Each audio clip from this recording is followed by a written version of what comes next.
السلام عليكم ورحمة الله وبركاته. بسم الله الرحمن الرحيم. الحمد لله الذي بنعمته وعزته وجلاله تتم الصالحات وتنزل البركات. الحمد لله الذي هدانا لهذا وما كنا لنهتدي لولا أن هدانا الله، حمدا كثيرا طيبا مباركا فيه. الحمد لله عدد خلقه ورضا نفسه وزنة عرشه ومداد كلماته.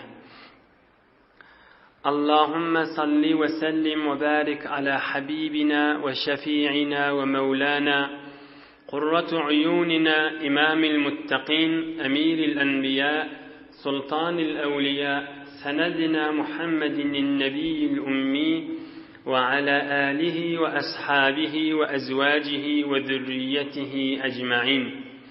لا أسألكم عليه أجرا إن أجري إلا على رب العالمين. اللهم وفقني لبيان ما يحتاج الحاضرون إليه وما يصلح أحوالهم.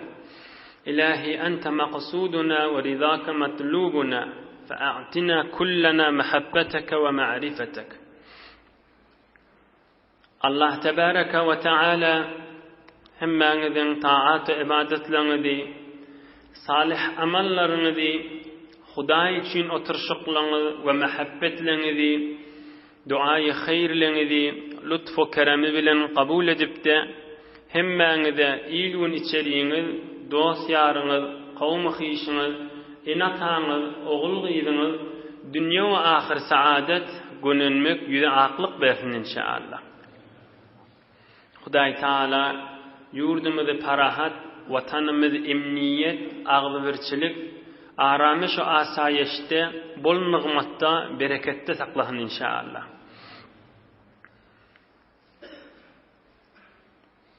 Beyik pek Allah Ta'ala'nın köklemegi bilen geçen hefteleri çeli Peygamberimizin mübarek yaşı 52. yaşa yetipdi. Aham Medine-i Münevvere'den deslap 6 tane cavan oğlan 6'cığı da bilece Peygamberimizin mübarek huzurundan Müslüman olup, mümin olup, Peygamberimizin sahabası olup 6 cavan oğlan olup Medine-i Münevvere'ye gittiler. Aham 12 yılı Peygamberimizin mübarek yaşı 52. yaşa yetenle 12 nefer olup geldiler. Medine-i Münevvere'de de kan Peygamberimizin her öyde gurrunu olup kalıptır. 12 yıl gelenlerine 12 nefer olup geliptirler. Aham Peygamberimiz de onlara beyat ediptir, kol alıptır, vaade dişiptirler. Geçen hafta geçen vurrunun nişla. Peygamberimiz neyme vaade etti, şu vurrununu tamam ediptik. Onlara aytti, mümin Müslüman mollunuz, inden meylek, beyik Allah Teala şerik getirmeli değil, zina etmeli değil, oğurluk etmeli değil, töhmet biri-birinin etmediği işini yapmalı değil, evlat oğul gıydı öldürmeli değil, ve din buyruğundan Resulullah sallallahu aleyhi ve sellemin de buyruğundan çıkmalı değil deyip de onu da bolya baş üstüne deyip beyat edip kol verip vaadeleşiptirler.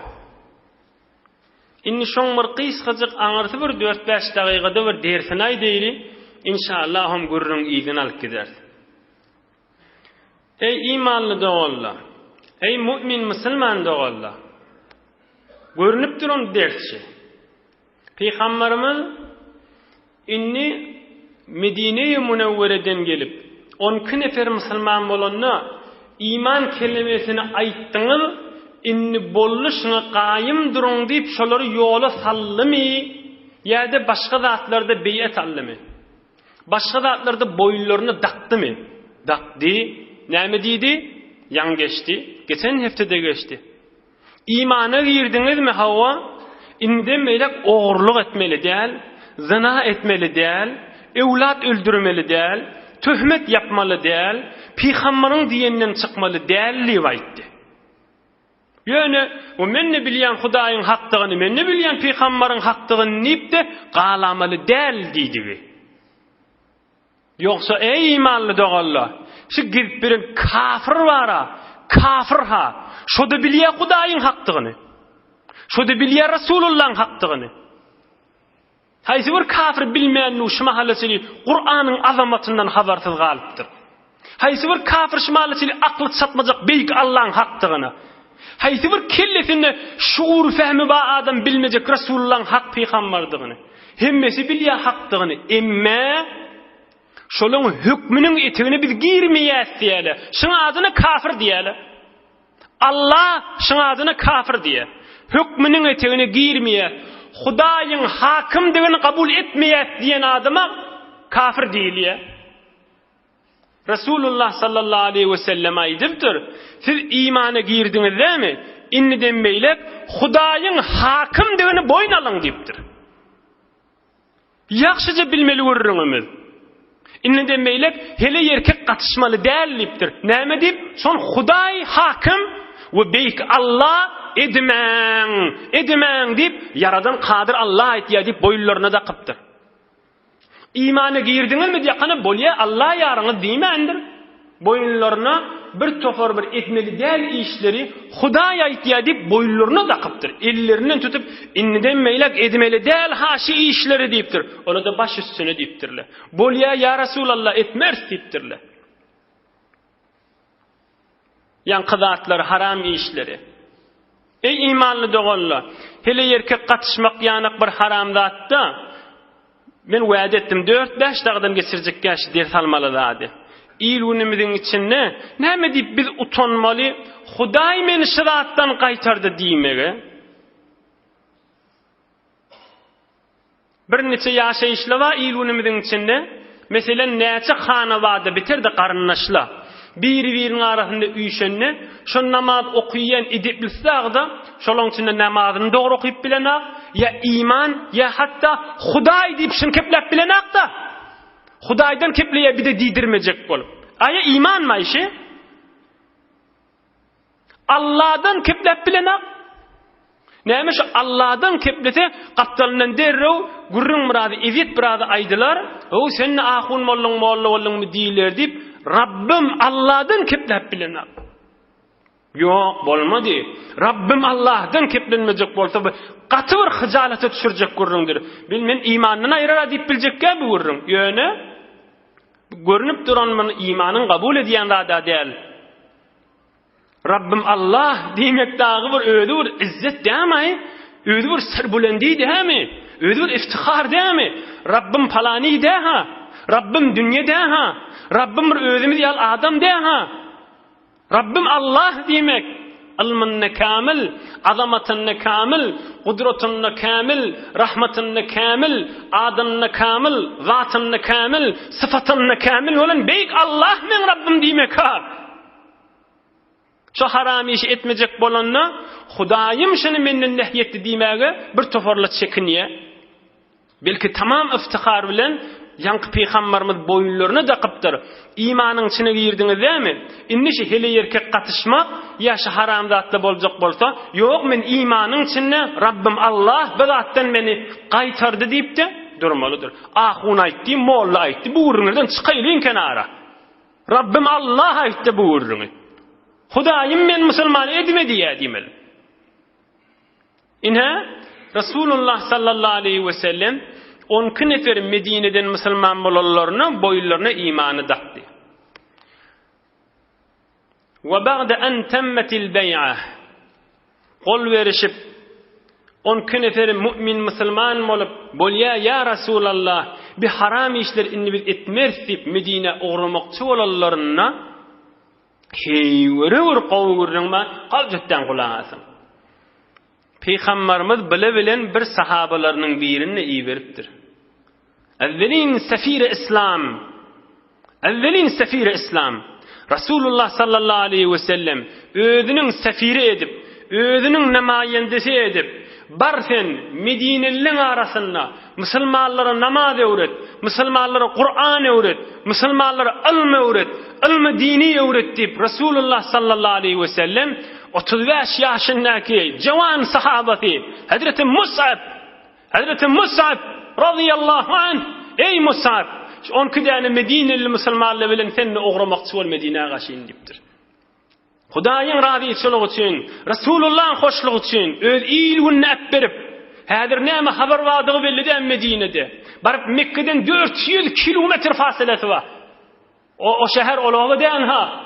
400 kilometr fasileden. O da Resulullah'ın yaşap beren şehrini äpberip gitmeli. 35 yaşındaki cavan sahaba Hazreti Mus'ab radıyallahu anh. İnşallah işte bir emecik Hazreti Mus'ab'dan gurrun hükmen edmeli olar. 12 nefer Müslüman molly Medine-i Münewwere'den Resulullah sallallahu aleyhi ve sellem 35 yaşındaki cavan sahaba Hazreti Mus'ab'ı da bile iyi veriyor. Bula 13 nefer 12 Medineli bir yerde Hazreti Mus'ab Mekke-i Mukarremeli Resulullah canın ak sahabası bariyale Medine-i Münewwere'ye. Bu gurrun Medine-i Münewwere'de yayraya. Her kim bilan yanına gelip üyüşü veriyor. Hazreti Mus'ab kimin öýünde bolýar? Ol 6 tane jawan oglanma, şoň biriniň öýünde bolýar. Kim? Hazreti Asad.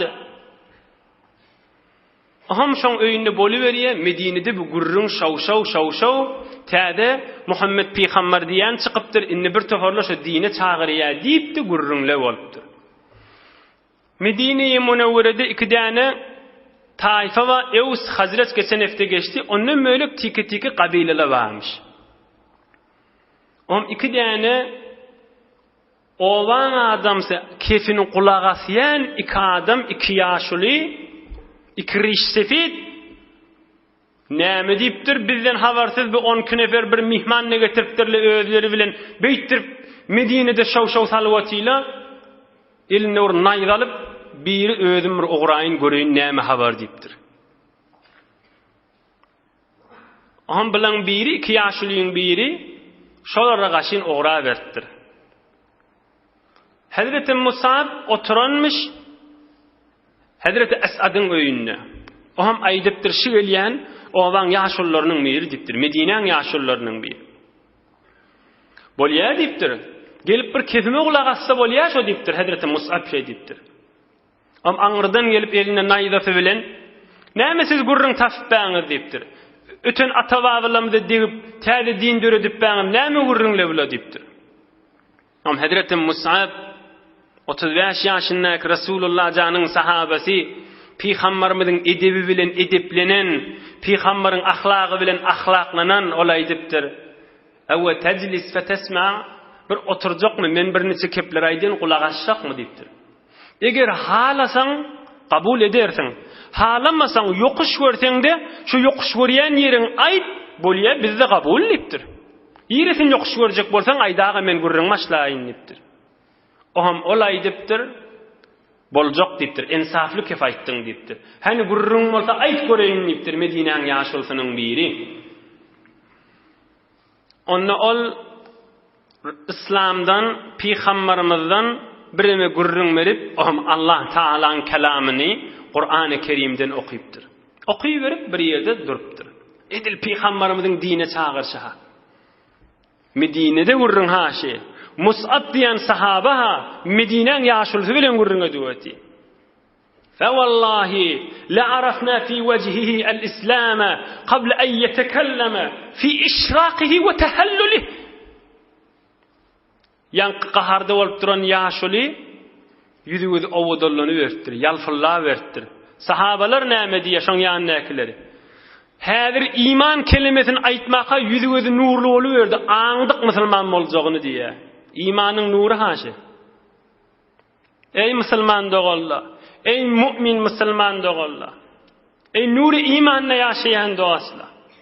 فوالله لعرفنا الإسلام في وجهه قبل أن يتكلم في إشراقه وتحلله يذوذ يالفلاب أو ضلنا يردي ديبتر هذا كبلماكا هذا مسلمان ملماقاها ينقي ياشولين أهم كبلابتر ياشولي أي نغط أقيان ذادن يقوم لليبتر أي نغط قوضات بديبتر من جيرجك بدينة ديبتر eline nayda alıp qaharda bolup gelýän adamy gör.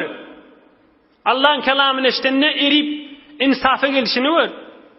Hop bir imanı dine girecek bolsaň näme etmeli diýipdir.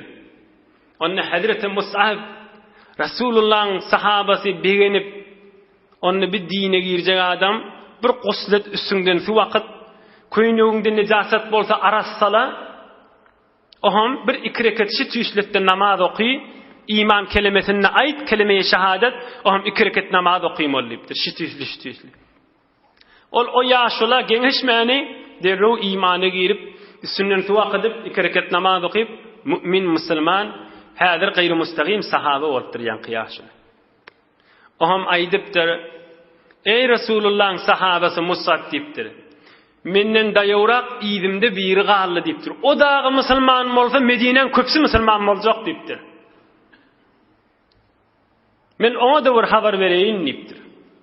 Oham musulman bola kana ýyzyna gaýtdy. Ol ýaşulla gözleşip ötýär.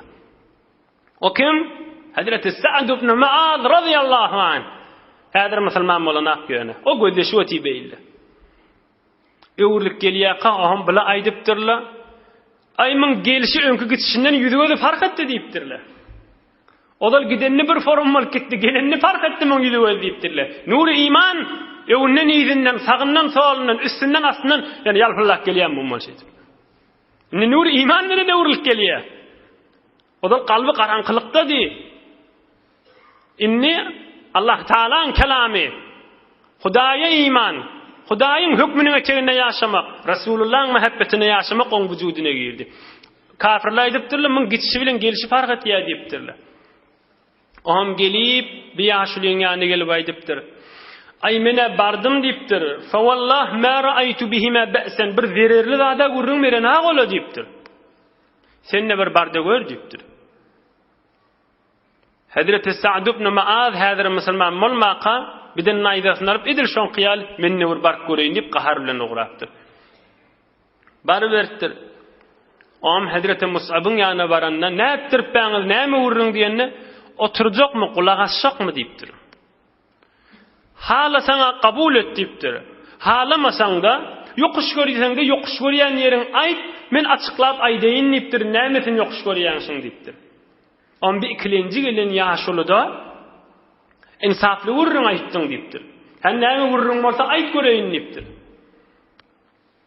Oham maňa da dini islamy düşündirip Rasulullah sallallahu aleyhi we sellemden gurrun berip Kur'an-ı Kerim okuyupdyr. Fa wallahi la arafna fi wajhihi al-islam fi ishraqihi ve tahalluluhi qabla an yetekellem. Wallahi şin yüzünde musulmançylyk nuruny gördük. Men de häzir musulman bolmaqa edilýän kıyanak bir de ýüzüňizi ýalfyllap başlapdyr.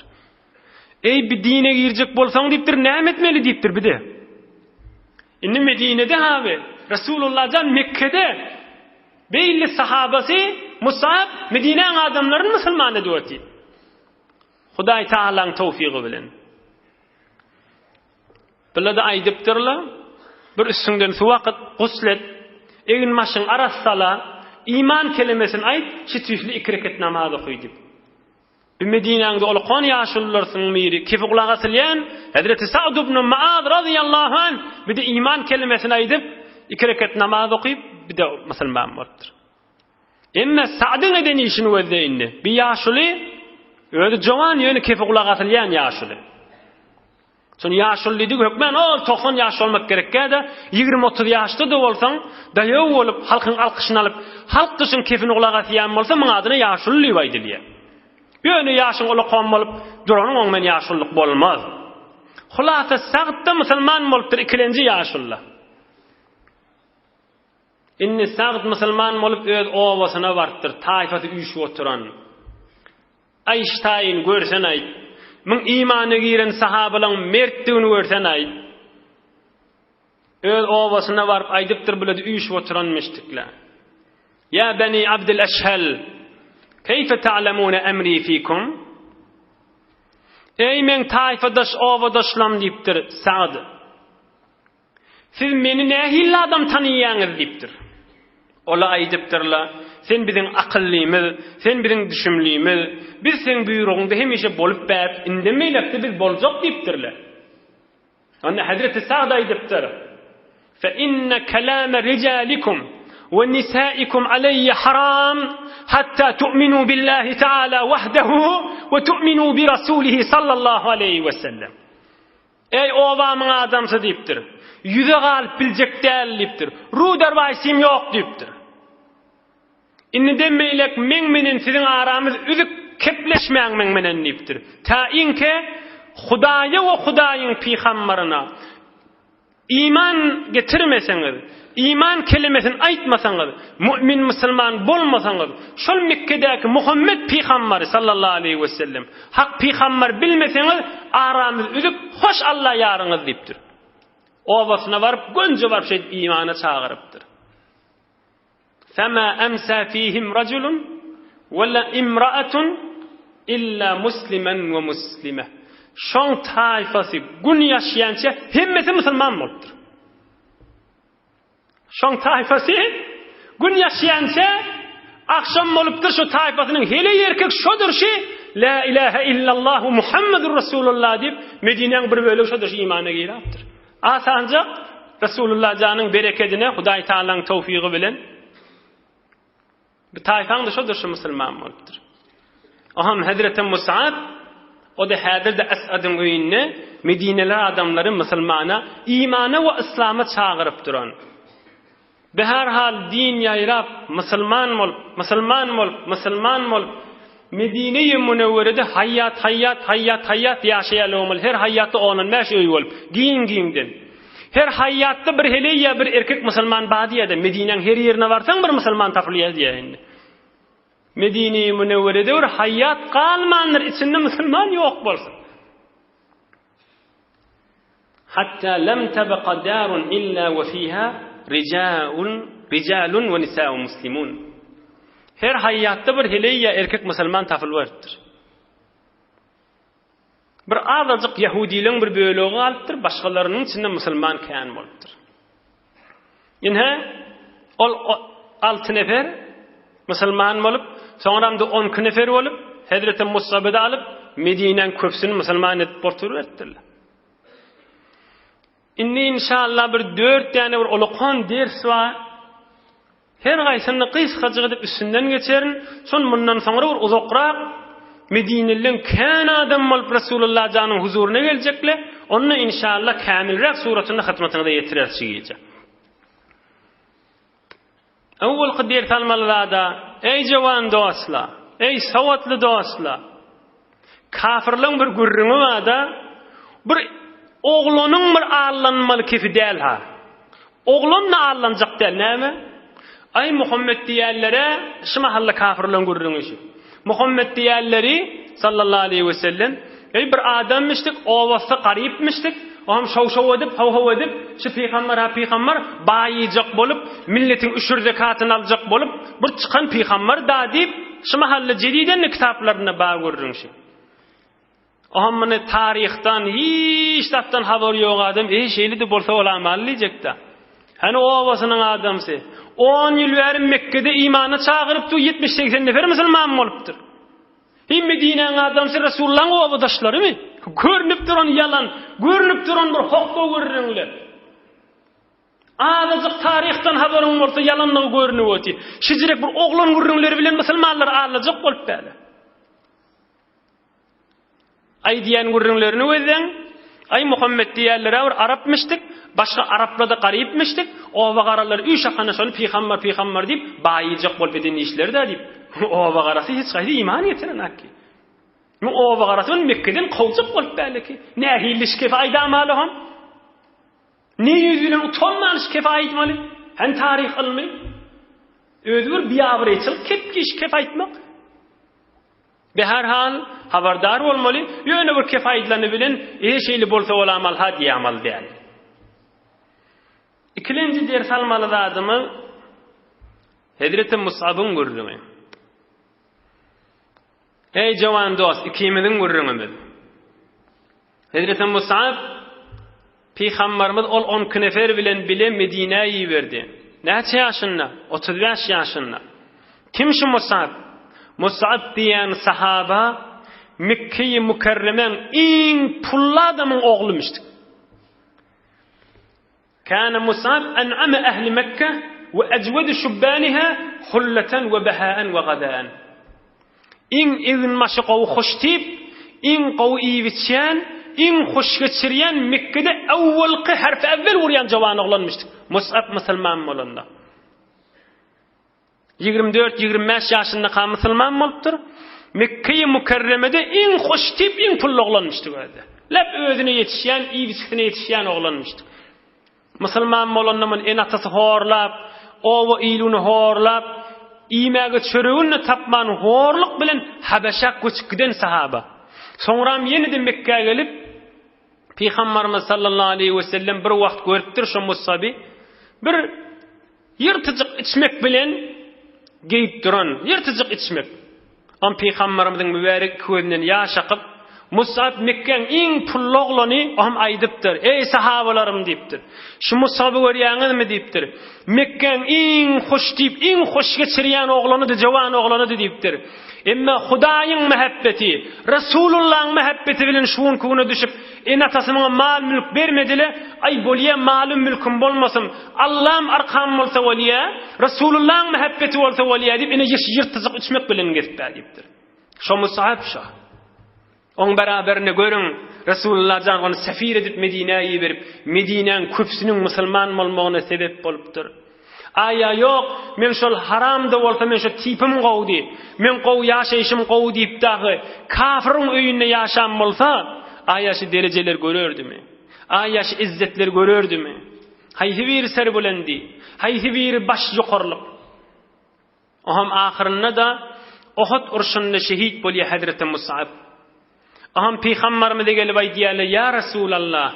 Ol iň pullu hoş tip Mus'ab ba.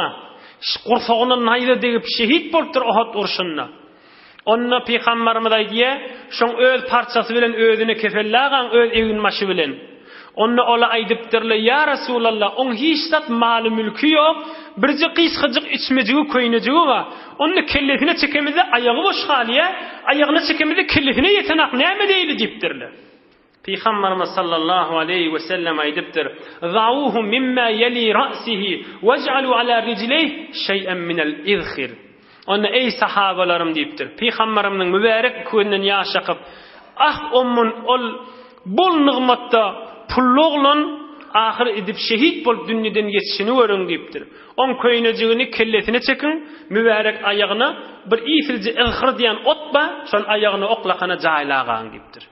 Oham şolong başlarynyň üstülerine barıp şehitliň üstüne barıp Peygamberimiz aýdypdyr.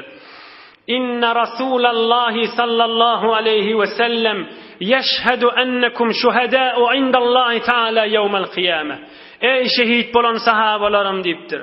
Ey şehit bolan sahabalarım diýipdir. Şol ölüde bolsa eşdiýän bolansaň Resulullah şolong ýanyna barıp kıygyryp aýdypdyr. Ey şehit bolan sahabalarım diýipdir. Resulullah kıyamet gün şayet boljakdyr. Hudaýa Hudawanda, şola sen ýolunda janlaryny berdiler. Sen ýolunda kanlar döküldi diýip, men Resulullah şayet boljakdyr inşallah diýip, innektan jaýlagan diýipdir. Şo Mus'ab şo. 40 ýaşynda şehit bolup, Medine'nin köplerçe adamlarynyň kafirlikden çykaryp imana girmegine sebep bolan Mus'ab şo. Emma üçüncü diýer salmaly adamyz din gaýgysynda bolmak, kysgaçyk geçeýin.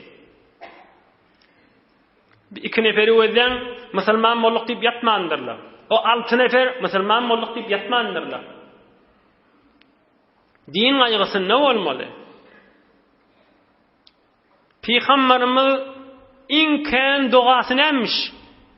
Iň ömrüni kän duga eden zady şu duga.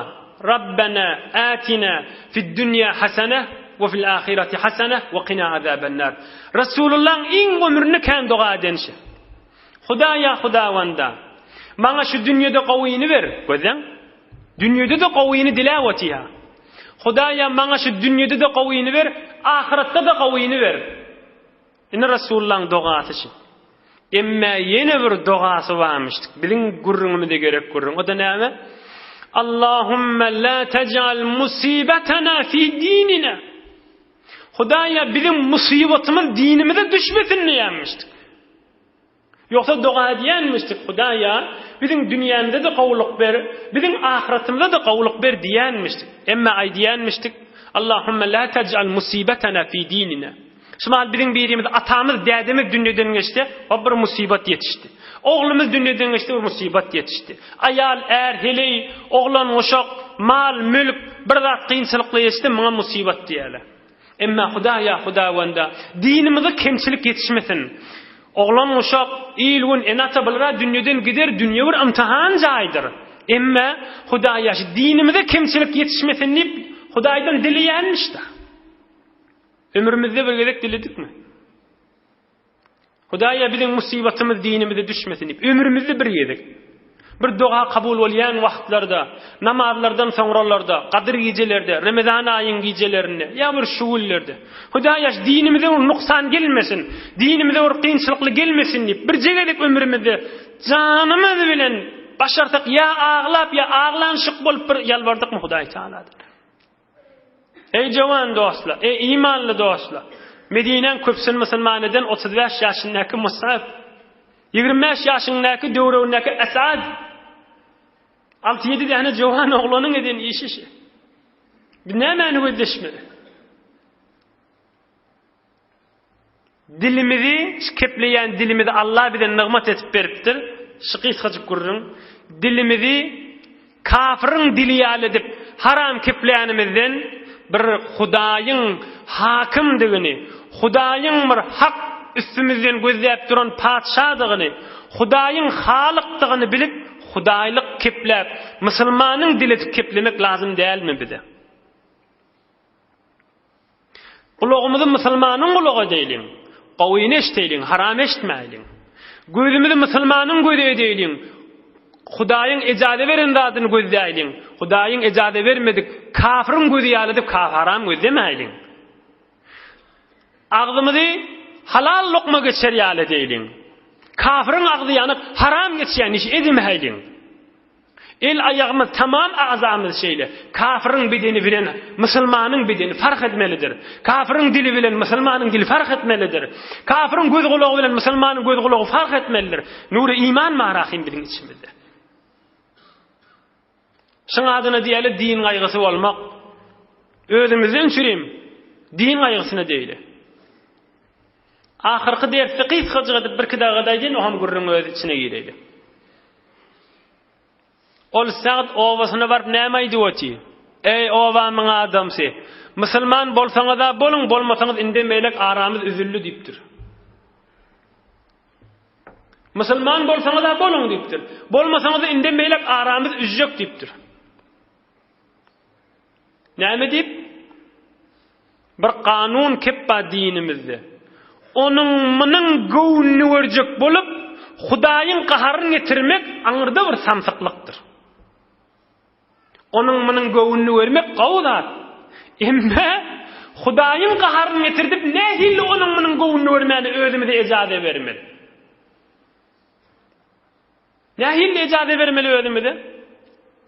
Ya bir kıyız oğlan, ya bir erk oğlan, ya oğul kıyızımız, ya öz enanamız, ya öz erini güldürecek bolup, haram yollan şonu güldürecek bolmaly. Haram yolluydygy, Hudaýyň qaharyny getirdip güldürecek bolmaly. Ondan çirim il günümüz gözläp görüň, tamam il günümüziň derdi näme? Öýde agly birlik ýok, öýde mehabbet ýok, öýde bereket ýok, öýde mehabbet boljakmy? Öýde ferişte bolmandan soňra, öýde bereket boljakmy? Öýde ferişte bolmandan soňra. Galpda Hudaýyň razyçylygy ýada düşenek.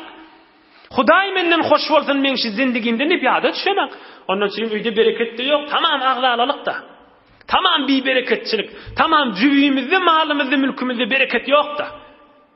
Näme diýip? Hanabada erhili bir-birini güldürecek, welew haram ýol bilen bolsa da. Ya namzede edipdir, nikah da ýok, bir-birini güldürecekden. Toy bolýança, häzir nikah da ýok. Hudaýyň ejazet bermedik ýerinden hawa hoş geçirip bolar. Ondan çyryp Hudaý da aralaryndan bereketi aýrýar. 5 ýyl, 10 ýyl, 1 ýyl, 2 ay Kän wagt ya az wagt gowur şeýle. Ýene de aňyrda 1 ýyl 1 ay oňuşmany ömrü üçinçe urşyp gidiyor ya ara açylýa. Nämeden çürüm? Hudaýyň hoşlugy ýok arada. Özü musulman, ýöne Hudaýyň hoşlugy ýady düşenek. Biri-birini güldürjek, Hudaý haram etsesin diýip. O ham Hudaýdan hoşluk tamamy bolmaly. Hudaýdan bereket tamamy bolmaly. Hudaýdan rahmat tamamy bolmaly. Hiç boljak zat däldir. Hiç bolmayan zatdır. Hudaý Taala hükmün kesipdir. Halalynyň içinde bereket bardyr, haramyň içinde dargamak bardyr diýipdir. Şular bir akıl dogry görürüm. Inne ýanky sahaban, ýanky Sa'düden owasna barway diýipdir. Ey owamyň adamsy, musulman bolsaňyz da men size dogon diýipdir. İmana girmeseňiz hoş diýipdir. Açyk köp. Utanmasy ýok ki, Rabbim Allah diýip keplemeň hayaty ýok ki, haram işi diýen adam utanmany şol nahak wady, batyl wady, haram wady orta çykaryp köküdi öti. İnni Rabbim Allah diýmeň hayaty boldy mende. Ey mümin musulman dogolla, ey jawan dost. Ey imanly jawan dost, imanyňa dayan, Rabbiňe dayan. Allah'a dayan. Maňa dayanma, zerer çekersin. Maňa meňdiş insana dayanma, zerer çekersin. Hit bolup dünýeden geçer. Nämesine dayanmaly bir ejil insanyň? Onu muny güldürjek bolsak, Hudaýyň nahoş ýerinden. Hudaýyň nahoş ýerinden onu muny güldürjek bolsak, hit bolup dünýeden geçip gider. Emma Hudaýy hoş edeýin, Hudaýy hoş edeýin diýip geçsek, serbulent bolup dünýeden geçer. Tamam bereketiň içinde, tamam rahmatyň içinde Resulullah janyň hak ýerine girip birin ummaty bolup geçer. Geleyliňinde Peygamberimiň ene mübarek ýaşaýyşynyň gurrungyna. 15 dagyga gaýgysyz wagtymyz bar häzir.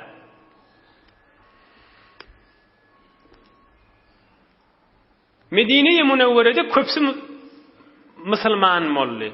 Köpsü diýenin her haýatda bir musulman tapylypdy. 2 ýyl bolupdyr. Peygamberimiň ýaşy 53-nji ýaş. Häzir de Mekke'de ha. Peygamberimiň mübarek ýaşy 53-nji ýaş, häzir de Mekke'de. Medine-i Munawwaradan 500 nefer dagy haja gaýdypdyr. Olar kafirlaryň da hajysy bar da. İçinde 70 nefer musulman. Ýolda gurrun edipdirli bir 70 nefer kafirlerden ogryňça. Gurrun edilen zady öreňinde. Hatta mata natruk Rasulullah sallallahu aleyhi ve sellem yutratu fi jibali Mekke'l mukarrama ve yukhas. Ey musulmanlar diýipdirli. Häzir Rasulullah'ny ören aklaha. Biz Hasan'a çeli Rasulullah'ny Mekke'de dağlaryň arasyna goýaýly, kafirlaryň arasyna alqaýdaýlyň Medine diýipdirli.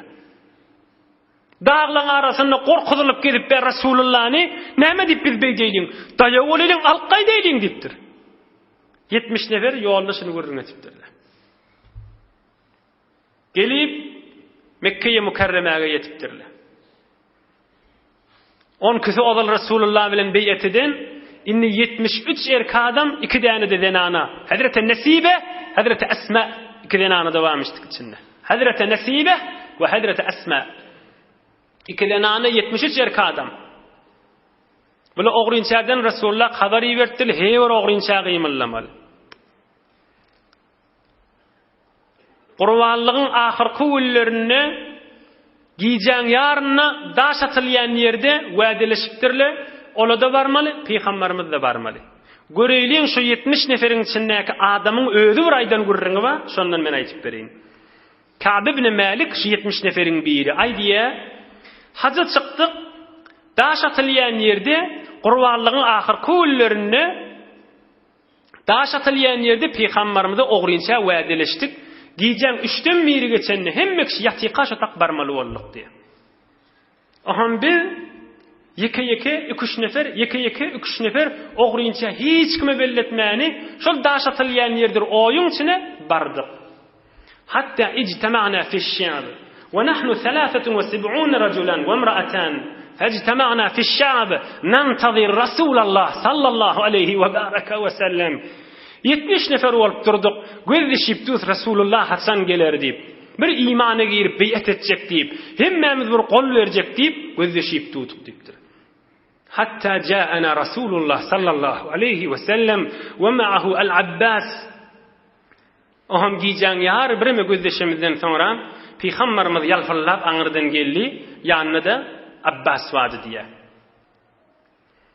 Oham geldik köp gurullyk etdik, ýaxşy jaýlaşdyk. Bizde 73 nefer daha var. 2 tane de denana Peygamberimiz de gelip oturdu. Inni desler kim keplemeli? Resulullah'ın ağası Abbas kepläpdir. Ya maşaral Hazraç, ey Medine'den gelen tayfa diptir. Bilýäňiz mi diptir şu Muhammed biziň garnaşymyz diptir. Gawgulagasyň sallallahu aleyhi ve sellem. Şunu da biz ovamızın kafirlerinden öldürmesille, degmesille deyip başardığımızdan saklap bäs diptir. Öldürdüğümüz akdem, degdiremiz akdem başardığımızdan niptir. Onna da şu Muhammed size heves ediye, sizi qawwariye, Medine'ye gitmeni heves ediye diptir. Yani inni bir kömekçi tapıllı deyip şizirekrak bolowati. Oha maydiptir. Fe in kuntum tarawna annakum wafuna lahu. Ey Medine'den gelelle diptir. Eger şımahal wa'deleşipde bir Muhammed'i al kitjek bolsaňyz sallallahu aleyhi ve sellem. Wa'daňyzda da qaýym durup biljek bolsaňyz. Qow saklar diýseňiz, qaýym durur diýseňiz da qowdan. Emma ve in kuntum tarawna annakum musallimuh ve khadiluhu ba'da al-khuruj famin al-an. Emma size barandan sonra ayyomın bir saklap biljekkä diýip äpber goýjak bolsaňyz, şymahallan äkitmäň diýipdir. Onda şymahallan diýipdir, pikiriňiz çekiňa diýipdir. Siz alem jahanyň Muhammed peýgamber alkytjak bolýaňyz diýipdir sallallahu aleyhi ve sellem. Awwalky keplen Abbas bolup şi gurrunlar aýtypdyr. Hesabyňyz çekiň diýipdir, pikiriňiz ediň diýipdir. Soňran beýlep ay ýoga biz başarmadyk diýip äpber goýjak bolsaňyz, onu şymahallan goýuň diýipdir. Oham olar aýdypdyrlar, sen gurrun eşitdik, tekellem ya Rasulallah, sen keplesene diýdik diýipdir. Oham Peygamberimiz sallallahu aleyhi ve sellem Allah'ın kelamından Kur'an-ı Kerim okuyupdir. İslam dininden Allah'ın buyruğundan düşündürüpdir. Oham aýdypdyr, sahabalar yankı 70 nefer. فَخُذْ لِنَفْسِكَ وَلِرَبِّكَ مَا أَحْبَبْتَ يَا رَسُولَ اللّٰهِ Ey barakallah. Ol 70 nefer aýdypdyr, ey Rasulullah, näme bize yüklejek bolsaň, Hudaýyň hoşlugy üçin, öz hoşlugyňdan çyryp, näme yüklejek bolsaň yüklädi, baş üstüne biz dus mert bolup diýipdirler. Medine'den gelen 70 nefer, owaň adamsy gowalapdy, owaň adamsy gowjak bolupdy. Ya Rasulullah, näme buyrugyň bolsa okla üstümde biz gaýym dus diýipdirler. Peygamberimiz sallallahu aleyhi ve sellem 5 zady boynuňyza oklaýan diýipdir. Alas-sam'i wat-ta'ah, fin-nashati wal-kasal, fin-nashati wal-kasal, fin-nashati wal-kasal. Desläp qysy. Hudaýyň diýenine dikkezmeli, hem daýaw wagtyňyzda we hem ýalta wagtyňyzda. Ay bu mahal hawam ýok, hawsalam ýok diýip oturmaly däl hiç wagtda diýipdir. Tä janyňyzy waçaly. Fin-nashati wal-kasal. Ay bu mahal kan hawsalam ýok men bizatlary diýip ömrüňizi bir gerekli işleş etmeliler diýipdir. Baş üstüne ya Resulallah diýipdirler. Ýaltanyp bir hawsala wagtymyz görmersiň diýipdirler. Janu dil bilen arkaňdyr diýipdirler. 1. İkincisi, alan-nafaqati fil-usri wal-yusr. Bir wagt mal harj etmeli bolsa dinden çüreyim. Hala puluňyz bar bolsun, hala ýok bolsun. Hala gaýyp wagtyňyz, hala pully wagtyňyz. Her ýagdaýda bolsa dine gerek wagtynda janyňyz, malyňyz ortaga oklamaly diýipdirler. Näçe malyňyzda bolsa, baş üstüne ya Resulallah diýipdirler. Öýümizde bir zatdagy bar bolsa, senden we dinden derigat ners taklamars diýipdirler. 2 boldy. Üçüncüsi, qawlyk bilen büýürüp haramdan birimizi gaýtaryp gezmeli. Emr ma'ruf, nehy munkar etmeli. Baş üstüne ya Resulallah diýipdirler. 4-nji, ala an taqumu fillah la ta'khudhukum fillahi lawmata la'im. Diniň üstüne, aýak üstüne gaýym duraňyzdan soňra, ay gellejem beýdidi maňa, ay daýdan beýdidi, ay ejekem beýdiýe, ay aýallygynyn beýdiýe, ay agam beýdiýe, ay daýym men masharet diýe, ay palany maňa beýdiýe, meni utanýan diýipde öýüňizi kenara çekmeliler soňram diýipdir. Yüze galypdy. Maňa bir zat beýdiýe dip Hudaýyň dininden kenara sawulmalydypdyr. Baş üstüne ya Resulallah, onuň manyň kefi diýip dagy dininden gaýry durmaz dipdirler. Ahyrkysy ala an tansuruni qulagasyn bäşlenjini. Men baramyzdan soňra maňa kömekçi bolmaly Medine baramdan soňra. Wa tamna'uni mimma tamna'una minhu anfusakum wa azwajakum wa abna'akum wa lakumul jannah. Bäşlenjisi. Men Medine baramdan soňra ogul gyýdyňyzy, zenanalaňyzy, nähilli saklaýaňyz bir düşmanyň baraberine, şonuň ýaly meni saklarsaňyzmy diýipdirler. Saklar baş üstüne ya Resulallah. Peygamber onda aytdyr. Şuna gaýym dursaňyz men ramyn Hudaý size cenneti berjek diýipdir. Oham içinde Bura diýen sahaba kepläpdir 70 neferin biri. فأخذ البراء بيد النبي المصطفى صلى الله عليه وسلم وقال والذي بعث بالحق نبيا لنمنعن مما نمنع أذرنا فبايعنا يا رسول الله صلى الله عليه وسلم. Hazreti Bura Rasulullah canın elinden tutupdur. Ya Resulallah, namusymyz saklaýyşymyz ýaly seni saklar diýipdir. Mimma namna'u bihi uzurana. Namusymyz saklaýan ýerimizi seni saklar diýipdir. Sen na kafira täbil bermez diýipdir. Hudaýyň düşmanyny täbil bermez diýipdir. Şizri gurrun edipdi o qala Medineli bir sahaba musulmanlaryň biri gurrun kesakany bir kef aýdypdyr. O qulagasyn. فاعترض أبو الهيثم 70'in biri gurrun kesakany bir kef aýdypdyr.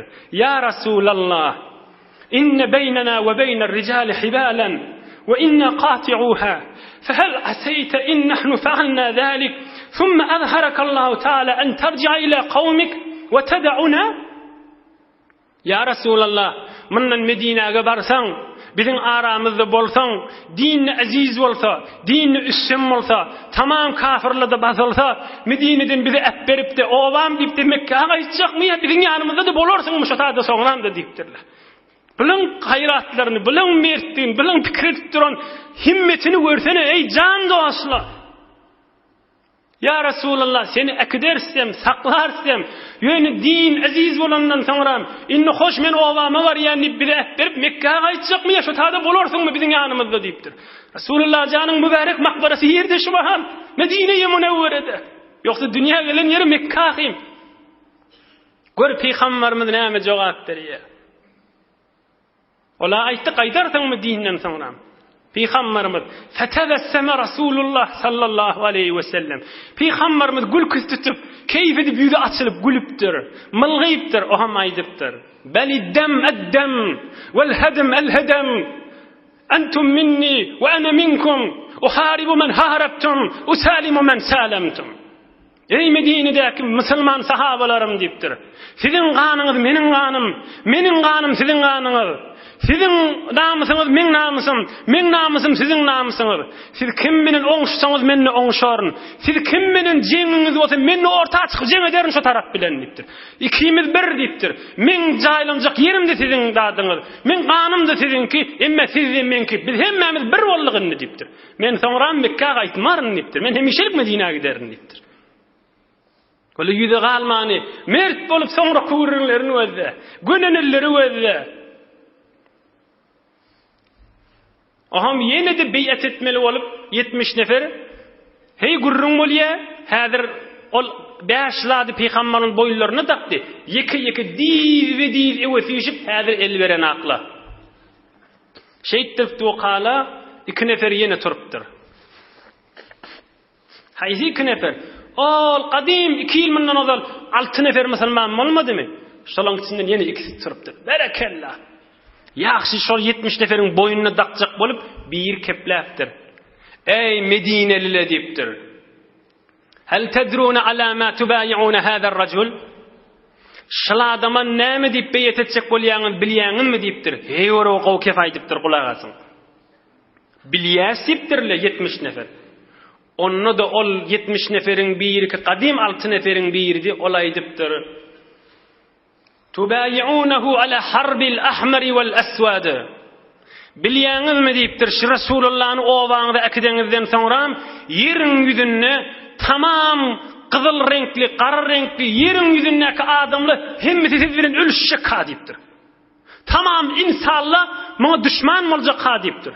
Ya adınıza varmış zat diptir. Olu da bilyas diptirle.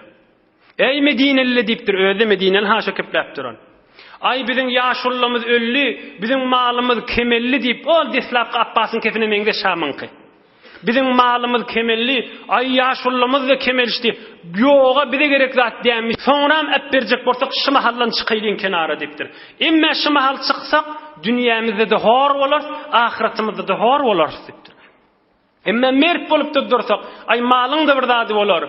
Oğlun şoň da bir zadi olur dipti. Mert bolsak, dünya ahiretimizde gönünür dip yankı oğlun aydıptır. Oham manna aydıptırlar, kavm aydıptır. Yaşullumuz hop şehit bolor diptir. Malımız gitse gitsin. Ya Resulullah gitti de bir de ne emma diptir.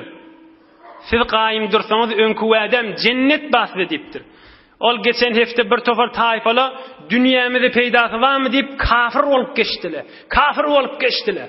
Bileneme cennet bolsa waliya dediler. Hudaýyň rahmaty düşen yeri. Bilýäli da bir dünýede wefa ýokdugyny. Ya Resulullah biz amady diýipdirler. Inni yeni beyet etjek bolanlaryny 70 neferin içinde iň ýaşy kiçiti jawan joglan kepläpdir. Maňaýdan kefini öldü. Barakana Resulullah janyň elinden tutupdyr jawan joglan. Ey kavmim diýipdir. Ey Medineden gelelle diýipdir. İnna lam nadrib ileyhi akbadal ilm ibil illa ve nahnu na'lam innehu Rasulullah sallallahu aleyhi ve sellem. Biz 400 kilometre yerden gelmedik mi? Geldik fakat şu hak Rasulluğuna imanımız bolup geldik diýipdir. Gelin beyet edeýin, kol bereýin diýipdirler. Aham ola aýdypdyrlar. Bol basmrak elinden tut. Näme Rasulullah boyuna dakjak bolsaň dak biz de gelip iki kollaşyp bizi beyet etjek, kollaşjak sen menen diýipdirler.